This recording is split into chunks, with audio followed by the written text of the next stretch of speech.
श्रीराम. आपल्या सर्वांच्या हृदयस्थ वसणाऱ्या आत्मारामास साष्टांग प्रणिपात करून गोस्वामी तुलसीदास रचित श्री रामचरितमानस या ग्रंथातील जो सप्तम सोपान उत्तरकांड याचं आपण चिंतन करत आहोत. सज्जन हो, हे आपलाच कथा चिंतन क्रमांक 1271. आपण गेल्या कथा चिंतनामध्ये माया आणि भक्ती या दोन्हीही स्त्रीलिंगी स्वरूपामध्ये असलेल्या या तत्वस्थिती या कशा परस्पर विरोधी आहेत आणि त्यामुळं भगवंत जो भक्तीवरती अत्यंत सहज अनुकूल असतो, अशा भगवंतावरती माया तर प्रभाव करू शकत नाही. म्हणून माया काय करते तर त्या भगवंताकडे येणाऱ्या जीवांना आपल्या या वेगवेगळ्या प्रकारच्या असलेल्या अस्तित्वाने भुलवून टाकते. भगवंताकडे जाणारा जीव जर कामना सहित भगवंताकडे जाऊ पाहत असेल तर या कामनांच्या आधारानेच माया त्याला फसवते. त्यामुळे गोस्वामीजी म्हणतात की ज्याला भगवंत प्राप्ती करायची आहे त्याने अत्यंत निष्काम भावनेने भगवंताची भक्ती करत राहावी, त्याच्यापासून कुठली अपेक्षा ठेवू नये. आणि अशा रीतीने जर तो निष्काम भावनेने भक्तीच्या मार्गावरती चालत राहिला तर भगवंत देखील त्याला अगदी आपल्यासारखा करून टाकतो. हे रघुनाथाच्या भक्तीचं रहस्य आहे, जे भल्या भल्यांना लवकर कळू शकत नाही. भक्ती हाच जीवन जगण्याचा खरा राजमार्ग आहे. आणि ज्याला भगवंताची कृपा होते तो याला स्वप्नामध्ये देखील मोह होत नाही, कारण या मोहाच्या आधारानेच जीवाच्या अंतरंगामध्ये कामनांचा विकास होत असतो. अशा या भगवंताची भक्ती हाच त्याला साध्य करण्याचा राजमार्ग आहे. हे गोस्वामीजी आम्हाला अत्यंत निष्ठेने, दृढतेने आणि स्वानुभूतीने सांगतात. सज्जनो, काल आपण इथपर्यंत कथा विभाग अभ्यासला. आपला केवळ दोह्यामधला एकच भाग बाकी राहिलेला आहे. त्यामुळे आपण आज पुढील चौपायांचं गायन करूत आणि तत्पश्चात त्याचं जेवढं जमेल तेवढं चिंतन बघूयात. सुनहु तात यह कथ कहानी, समुझत बनई न जाई बखानी. ईश्वर अंश जीव बिनासी, चेतन अमल सहज सुखरासी. सो माया बस भयं गोसाई, बंध्यो कीर मरकट की नाई. जड़ चेतन ही ग्रंथि परि गई, यद्यपि मृषा छूटत कठिनाई. तब ते जीव भयं संसारी, छूटन ग्रंथि न होई सुखारी. श्रुति पुराण बहु कहे उपाई, छूटन अधिक अधिक अरुझाई. जीव हृदय तम मोह विशेषी, ग्रंथि छूट किमि परई न देखी. अस संजोग ईस जब करई, तब हूँ कदाचित सो निरुअरई. सात्विक श्रद्धा धेनु सुहाई, जो हरि कृपा हृदय बस आई। जप तप व्रत जम नियम अपारा, जे श्रुति कह शुभ धर्म आचारा। तेई तृण हरित चरे जब गाई, भाव बच्छ शिशु पाई पेन्हाई। नोई निवृत्ति पात्र विश्वासा, निर्मल मन हीर निज दासा। परम धर्ममय पय दुहि भाई, अवटय अनल अकाम बनाई। तोष मरुत तब क्षमा जुड़ावे, धृति समझावनु देई जमावे। मुदिता मथे विचार मथानी, दम आधार रजु सत्य सुबानी। तब मथि काढ़िले नवनीता, बिमल विराग सुभग सुपुनीता। जोग अग्नि करि प्रगट तब, कर्म शुभा शुभ लाई। बुद्धि सिरावै ज्ञान घृत, ममता मल जर ला जाई। तब विज्ञान रूपिणी, बुद्धि बिसद घृत पाई। चित्त दिया भरि धरै दृढ़, समता दियटी बनाई। तीनी अवस्था तीनी गुण, तेहि कपास ते काढ़ी। तूल तुरीय संवारी पुनि, बाती करे सुगाढ़ी। एहि विधि ले से दीप, तेज राशि विज्ञानमय। जात ही जासु समीप, जरहि मदादिक सलभ सब।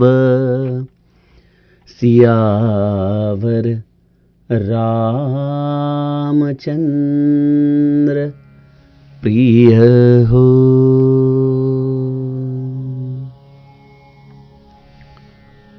सज्जन हो, भक्तीचं महात्म्य सांगण्यासाठी संत प्रयत्नांची पराकाष्ठा करत असतात.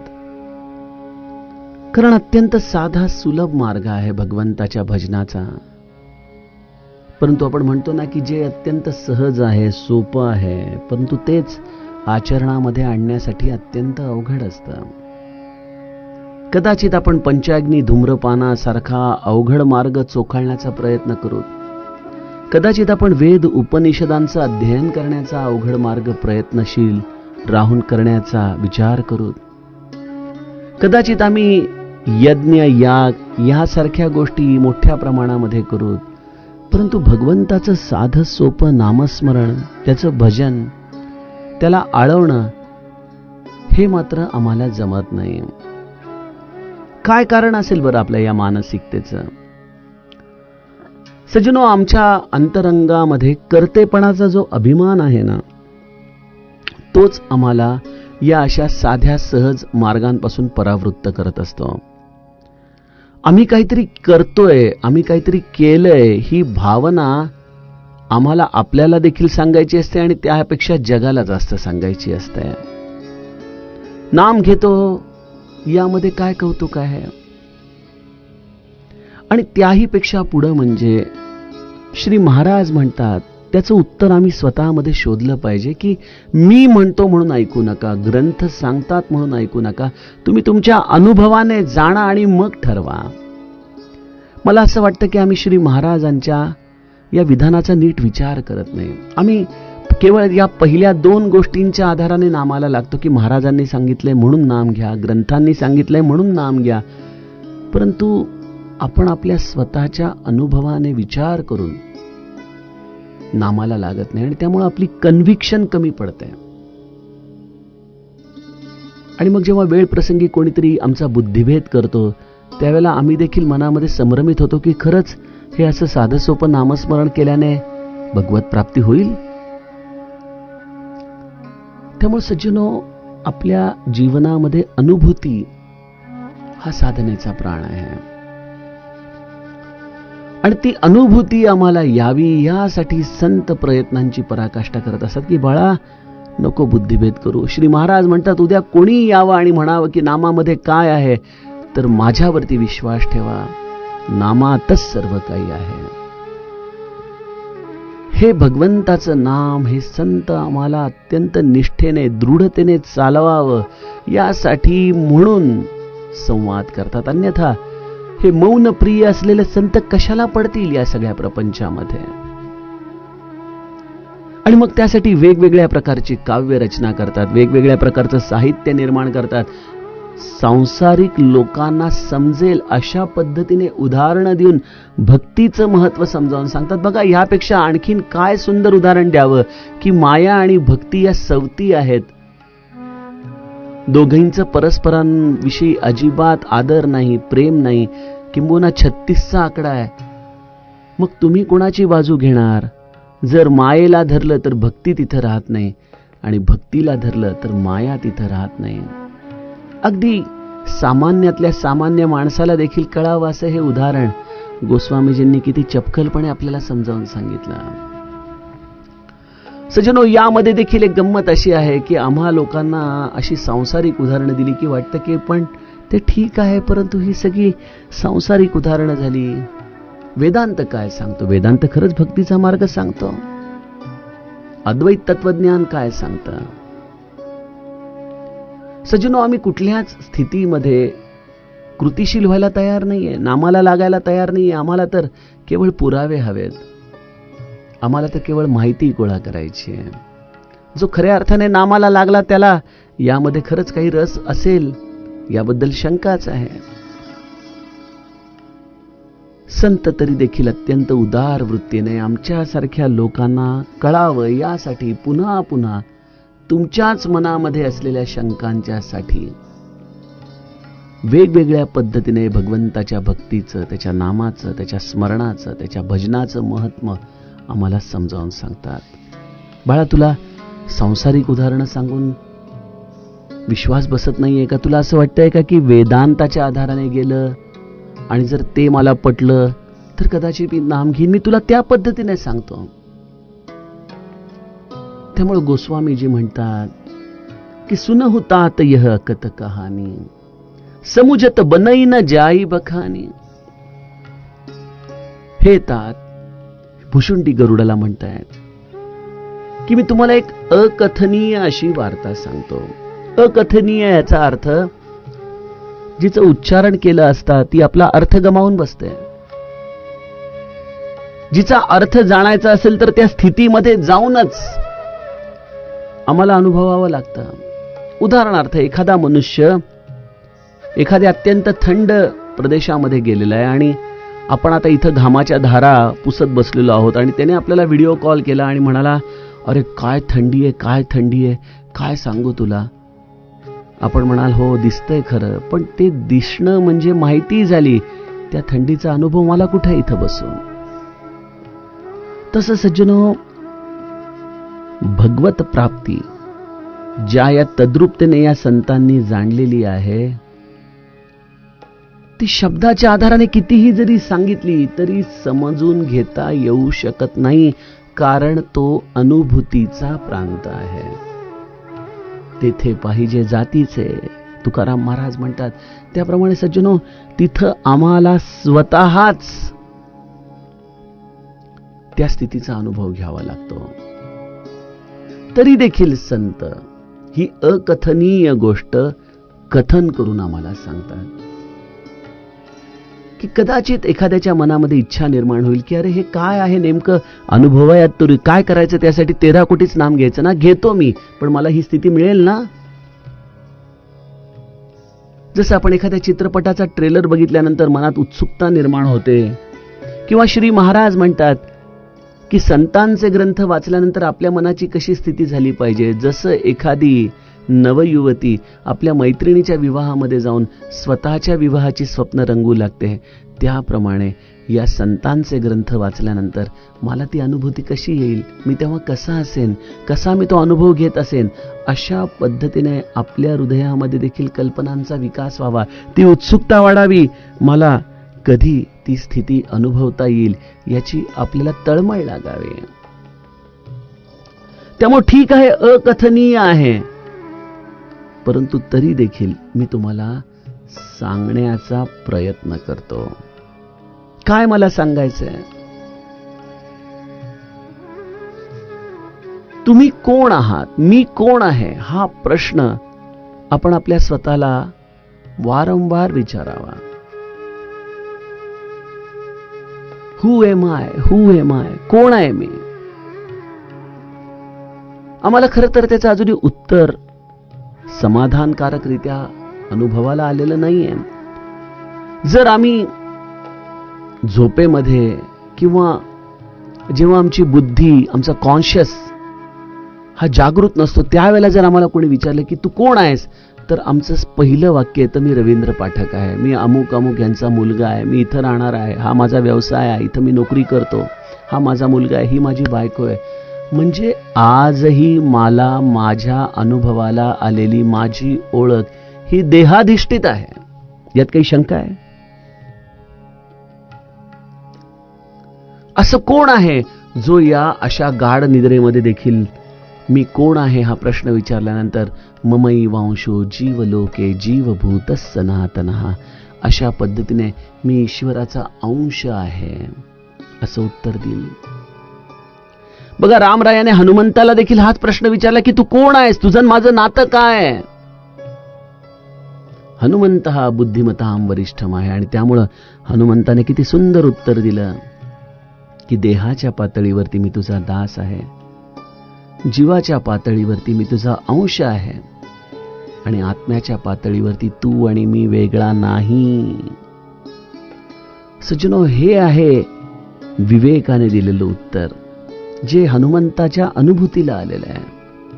आणि त्याचा मोठेपणा हा की आत्मिक पातळीवरती मी तुझ्यापेक्षा वेगळा नाही, मी अविच्छिन्न आहे, परंतु तरी देखील मी या जीवाच्या पातळीवर किंवा देहाच्या पातळीवरती तुझा दास आहे, आणि त्यामध्येच माझी धन्यता सामावलेली आहे.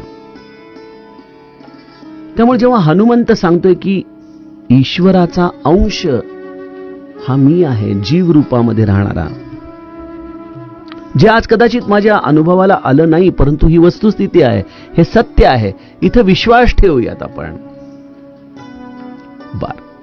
मग मी ईश्वराचा अंश आहे हे मान्य केलं, कारण की हे संतांनी सांगितलंय, ग्रंथांनी सांगितलंय. मग त्या ईश्वराचा अंश जर मी आहे, तर माझा डीएनए काय असला पाहिजे? आजच्या काळामध्ये नाही का, एखाद्या व्यक्तीला आपला असलेल्या सगळ्या कुटुंबाचा शोध घ्यायचा असेल तर त्याच्या डीएनएच्या आधाराने तो शोध करता येऊ शकतो. तसं जर मी ईश्वराचा अंश आहे, तर त्याचे काहीतरी गुणधर्म माझ्यामध्ये असले पाहिजेत.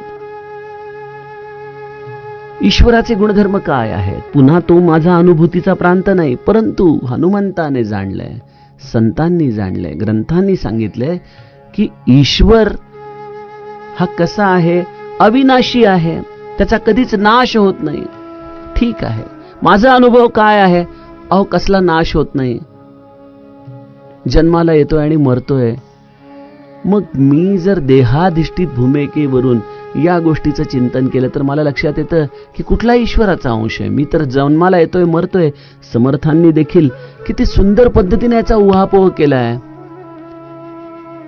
की भगवंत म्हणतोय की मी अश्वत्थ वृक्ष आहे, तर अश्वत्थ वृक्षाची तर फांडी मोडली जाते, त्याला पाण्यामध्ये भिजवता येतंय, त्याला जाळून टाकता येतंय. मग भगवंत अश्वत्थ वृक्ष कसा झाला? समर्थांनी फार त्याच्यावरती चिंतन आम्हाला सांगितलेलं आहे. सज्जनो, देहाधिष्ठित भूमिकेवरती, दृश्याच्या भूमिकेवरती आम्ही ईश्वराचा अंश शोधण्याचा कितीही जरी प्रयत्न केला तरी आमच्या पदरी केवळ निराशाच पडत राहते. कारण ईश्वर अविनाशी आहे, या उलट मी विनाशी आहे. ईश्वर चेतन आहे, त्यामुळे तो सर्वव्यापक आहे, तो सर्वांचा प्रेरक आहे आणि या उलट मी मात्र ईश्वराचा अंश असूनही जड आहे, एकदेशी आहे. ईश्वर हा मनाने अत्यंत निर्मळ आहे, त्याच्यामध्ये कुठल्याही प्रकारचं मळाला स्थानच नाही. त्यामुळे तर समर्थ त्याला विमळ ज्ञान म्हणतात. या उलट माझ्या मनामध्ये जेव्हा मी स्वतः डोकावून बघतो तेव्हा लक्षात येतं की अरे बापरे, किती अनंत प्रकारचे मळ माझ्या मनामध्ये भरलेले आहेत. मग या दृष्टीने विचार केला तर मी खरंच ईश्वराचा अंश आहे. ईश्वर हा स्वाभाविक सुखराशी आहे आणि या उलट मी सुखासाठी आयुष्यभर धडपडतोय, परंतु मला मात्र काही केल्या सुख अनुभवायला येत नाही. मग ही नेमकी भानगड काय आहे? म्हणजे ईश्वर हा माझ्या हृदयामध्ये राहतोय, तो या सर्व गुणधर्मांनी परिपूर्ण आहे. मग संत खोटं सांगतायत, हनुमंत खोटं सांगतोय, ग्रंथ खोटं सांगतायत का माझा अनुभव खोटा आहे? सज्जनो, याचं स्पष्ट उत्तर आहे, माझा अनुभव खोटा आहे. हे तर आपण परमार्थिक समजत असोत, म्हणत असोत तर हे मान्य करायला पाहिजे की माझा अनुभव खोटा आहे. मला अजूनही कळालेलं नाही मी ईश्वराचा अंश आहे. का नाही कळालं? जसे एखाद्या आईची 2 लेकरं आहेत, आई त्यांच्यामध्ये भेद करत नाही. मग एक ज्ञानी आहे आणि एक माझ्यासारखा अज्ञानी आहे. ज्ञानाला कळते ही माझी आई आहे, अज्ञानाला कळत नाहीये. मग अज्ञानाला समजावण्याचं काम कोणाचं आहे?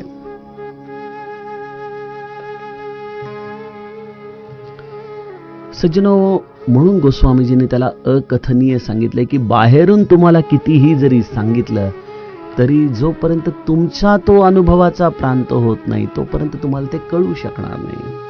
अरे मग मला का कळत नाहीये? मेक मी अंडरस्टँड की मला हे का कळत नाहीये. जर ते अंतिम सत्य आहे तर ते मला का कळत नाहीये? मला लहानपणीचा एक विनोद आठवला. एकदा एक व्यक्ती कुठल्या तरी परराष्ट्रामध्ये फिरायला जाते आणि वेड्यासारखा एकाला प्रश्न विचारते का त्याला कोणीतरी प्रश्न विचारतंय की हा आकाशामध्ये आहे तो सूर्य आहे का चंद्र आहे? यावरती तो म्हणतो, माफ करा म्हणे, मी बाहेरच्या राष्ट्रातून आलोय, मला कल्पना नाही. सूर्य हे युनिव्हर्सल तत्व आहे, तुम्ही कुठेही जा ते तेच आहे. मग जर ईश्वर हा सर्वांच्या हृदयामध्ये निवास करतो तर मग मी त्याच्यापासून वेगळा कसा आहे? काय कारण झालं? सज्जनो, इथं आपल्याला खरं प्रश्नाचं उत्तर कळतं. गोस्वामीजी म्हणतात, सो माया बस भयहु गोसाई, बंध्यो कीर मरकटकी नाई, जड चेतन ही ग्रंथी परी गई, जदपि मृषा छूटत कठीनाई. बघा, आपल्याकडं घरामध्ये जर उंदीर फार झाले तर आपण काय करतो? तो आता काळ गेला म्हणा, उंदराचे पिंजरे लावायचो की ज्याच्यामध्ये काहीतरी खाण्याचा वस्तू ठेवायचो आणि तो उंदीर ती वस्तू खाण्याच्या निमित्ताने तिथं यायचा आणि नकळतपणे त्याच्याकडून त्या पिंजऱ्याचा दरवाजा लागला जायचा आणि तो त्याच्यामध्ये अडकून जायचा. हनुमंत देखील सुंदर कांडामध्ये हेच सांगतो, मोह मूल बहुसूल प्रद त्याग तम अभिमान. हा मोह आहे जो माझ्या जीवनामध्ये, तो या उंदराच्या पिंजऱ्यासारखा मला या मायेच्या ट्रॅपमध्ये घेऊन येतो. मला काहीतरी हवंय, मला काहीतरी हवंय. म्हणून संत आम्हाला शिकवतात की बाळा, तुझं मागणं बंद कर, तुझं मागणं बंद कर. बघा किती मोठा बोध आहे हा संतांनी दिलेला. कारण ज्याप्रमाणे माकड देखील काहीतरी खाण्याच्या इच्छेने घरामध्ये शिरायचा प्रयत्न करतं आणि तिथं बांधलेल्या जाळ्यामध्ये अलगद सापडतं, किंवा एखादा पोपट ज्या पद्धतीने वशीभूत होऊन आपोआप पिंजऱ्यामध्ये अडकला जातो, त्याप्रमाणे जीव जो खरं तर नित्य स्वतंत्र आहे, अविनाशी आहे, चेतन आहे, तो या मोह रूपामुळं या पिंजऱ्यामध्ये, या मायेच्या पिंजऱ्यामध्ये अडकतो. आणि अडकल्यानंतर जशी त्या उंदराची असहाय्य अवस्था होते, माकडाची असहाय्य अवस्था होते, नाथ भागवताची आठवण येते. ते कपोत आणि कपोतीची गोष्ट आहे ना, कसे ते सगळी पिल्लं अडकतात, मग कपोती उडी मारते, मग कपोत उडी मारतो आणि सगळ्यांना घेऊन तो फासे पारधी आपल्या जाळ्यामध्ये बांधून घेऊन निघून जातो. त्याप्रमाणे सज्जनो, आमच्यावरती संस्कारच असे आहेत की अरे बाळा, मोठा हो, पैसे कमव, सुखाने संसार कर, हेच जीवन आहे. पण आम्हाला कोणी हे सांगत नाही की अरे ही देहाधिष्ठित कर्तव्य आहेत. आत्मोन्नतीसाठी गुरु कर, तो दिलेलं साधन मनापासून कर, स्वतःचा उद्धार करून घे. बरं, या जन्मामध्ये एखादी गोष्ट प्रारब्धवश नाही मिळाली तर त्याच्याविषयी संताप करू नको. जीवनामध्ये समाधान महत्वाचे. सज्जनो, हा बोध कोण देतं आम्हाला? कुठली शाळा देते? कुठलं कॉलेज? कुठली घरातली संस्कार व्यवस्था देते? कोणीच देत नाही. आणि त्यामुळं आम्ही या स्वाभाविक प्रवाहामध्ये अडकत जातो आणि आमच्या जड आणि चेतन ग्रंथीची गाठ पडते. जो खरं तर चेतन आहे तो या पिंजऱ्यामध्ये बंद होऊन जातो या जडाबरोबर, कारण की त्याने जडाची भूमिका घेतली. मी देह आहे मानलं, त्या सरशी चेतना ही या देहामध्ये अडकून गेली. जनाबाई का म्हणते धरिला पंढरीचा चोर? याला चोर का म्हटले असा कधी विचार केला का आपण? कारण या देहामध्ये राहूनही हा चेतन, हा ईश्वराचा अंश चोरल्यासारखा आपल्या देहामध्ये बसून राहतो. तो चेतना असताना देखील, या देहाच्या आधाराने तोच भोग भोगत असताना देखील स्वतः मात्र चोरून भोग भोगतो आणि सगळा मिथ्या दोष देहावरती लावतो. मग तो चोर नाही तर कोण आहे? हाच तो माखन चोर आहे ज्याला या गोपी पकडू पाहतायत. अशा या चेतनाला, ज्याच्याशी आपली गाठ पडलेली आहे, जो सुटू शकत नाहीये, गोस्वामीजी म्हणतात तब ते जीव भयं संसारी, छूट न ग्रंथी होई सुखारी. मग तेव्हापासून हा जीव संसारी होतो, जन्म मरणारा होतो. ती गाठ काही केल्या त्याच्याकडून सुटत नाही आणि तो ती गाठ सोडवण्याचा जेवढा जेवढा प्रयत्न करतो तेवढा तेवढा तो अधिक अधिक गुंततच जातो. आपल्याकडे नाही का दिसतात लोक, अहो नामाला कधी लागणार? काही नाही, बस आता मुलाचं लग्न झालं की मग काय दुसरं कामच नाहीये नामस्मरणाशिवाय. मुलाचं लग्न झालं की अहो सुनबाई काम करायला जाते ऑफिसला, घर सांभाळावं लागतं, नातवंड आहेत, त्यांना शाळेत सोडा आणा, त्यांचा दिवसभर लक्ष द्या, काही नामाला वेळच मिळत नाही. आता काय बघा, नातवाची 10वी आहे यावर्षी, एकदा 10वी झाली की बस आता काय हो, सगळं ठीक आहे, परंतु काय तब्येत फार त्रास देते, बसवत नाही, हात कंप पावतायत, माळ धरता येत नाही, मुखाने करायला जावं तर लाळ गळते. अरे मग नाम घेणार कधी आम्ही? अशा पद्धतीने सज्जनो, आम्ही त्याच पिंजऱ्यामध्ये मरतो, त्याच पिंजऱ्यामध्ये जगतो. भय इथले संपत नाही, मज तुझी आठवण येते. ग्रेस यांची सुंदर कविता. हे भय आहे जे या पिंजऱ्यामध्ये आम्हाला गुंतवून ठेवतं. आम्ही तिथंच जन्माला येतो आणि आम्ही तिथंच मरतो. ही गाठ काही केल्या सुटू शकत नाही. वेद पुराणांनी अनेक उपाय सांगितलेत, वारंवार सांगितले, अरे तू अहम ब्रह्मास्मी आहेस, तू तत्वमसी आहेस. परंतु समर्थच एकमेव असे संत जे सांगतात की याचा जप नाही सांगितला, मी तुला केवळ तुझं स्वरूप काय आहे हे शब्दांच्या आधाराने सांगतो, ते तुला जाणून घ्यावं लागेल सद्गुरूंनी दिलेल्या साधन मार्गाच्या आधाराने. त्यामुळे नुसते ग्रंथ वाचून ती ग्रंथी सुटत नाही, किंबहुना बऱ्याचदा ग्रंथांचा अहंकारच ग्रंथी आणखीन गुंतवण्यामध्ये उपयोगी पडतात. अधिक अधिक आम्ही गुंतत जातो आणि तो गुंता इतका वाढत जातो की जीवाच्या अंतःकरणामध्ये संपूर्ण काळोख दाटून जातो. तो हे मानायला देखील तयार होत नाही की मी ईश्वराचा अंश आहे. अरे ते सगळ्या कल्पना आहेत, थोतांड येते. का? जसे एखाद्या व्यक्तीच्या घरामध्ये लाईट नसेल तर तो ॲझ्युम करतो की सगळ्यांच्याच घरातले लाईट गेलेले आहेत, परंतु तो हे बघत नाही की कदाचित माझ्या घरातली फ्यूज गेली आहे का. अरे मग ती नीट करतो ना. सज्जनो, तसं आम्ही बघावं की अरे जेव्हा श्री गोंदवलेकर महाराज सांगतायत, जेव्हा समर्थ सांगतायत, जेव्हा सगळे अधिकारी संत सांगतायत की तूच राम आहेस, तूच राम आहेस, तर मग मी माझी फ्यूज का नको नीट करायला? आणि त्यामुळे असं नास्तिक होऊन सगळं अंधकारमय आयुष्य जगण्याचा तो प्रयत्न करू लागतो. त्यामध्ये ईश्वर अनेकदा कृपेचे साक्षात्कार देतो, कृपेचा प्रकाश देतो, परंतु आम्ही इतके निर्ढावलेले जातो की अरे काही नाही, देव वगैरे काही नाही, मी म्हणजे देह हेच सत्य आहे.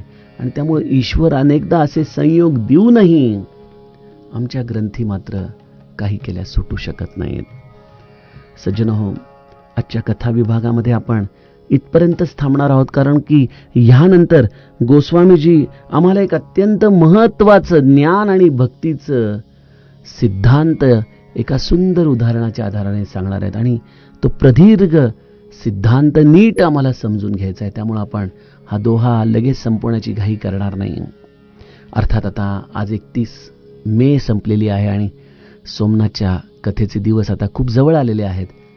त्यामुळं आज आपल्या या कथेला आपण 15 दिवसासाठी विराम देणार आहोत आणि 15 तारखेच्या नंतर आपली ही कथा पुनश्च पूर्ववत चालू होईल. अर्थात आपला आता फार रामकथेचा पल्ला राहिलेला नाहीये. एकंदर सगळा आवाका बघता आपण बरोबर 1300व्या कथाभागाला ही रामचरित मानसच्या अंतिम दोह्याला विराम देत आपल्या या चाललेल्या प्रदीर्घ ज्ञान यज्ञाला समाप्ती देणार आहोत. तोपर्यंत हा 15 दिवसाचा विश्राम घ्या. त्यामध्ये भुशुंडी आणि गरुडाचा हा संवाद वारंवार आपल्या अंतःकरणामध्ये आठवा. पुन्हा पुन्हा त्याचं श्रवण करा. पुन्हा पुन्हा रामचरित मानसचं गायन करा. आपल्या सर्वांची आता रजा घेतो आणि सोमनाथच्या कथेसाठी आपल्या सर्वांच्या चरणी अत्यंत मनापासून नमस्कार करतो. जानकी जीवन स्मरण जय जय राम.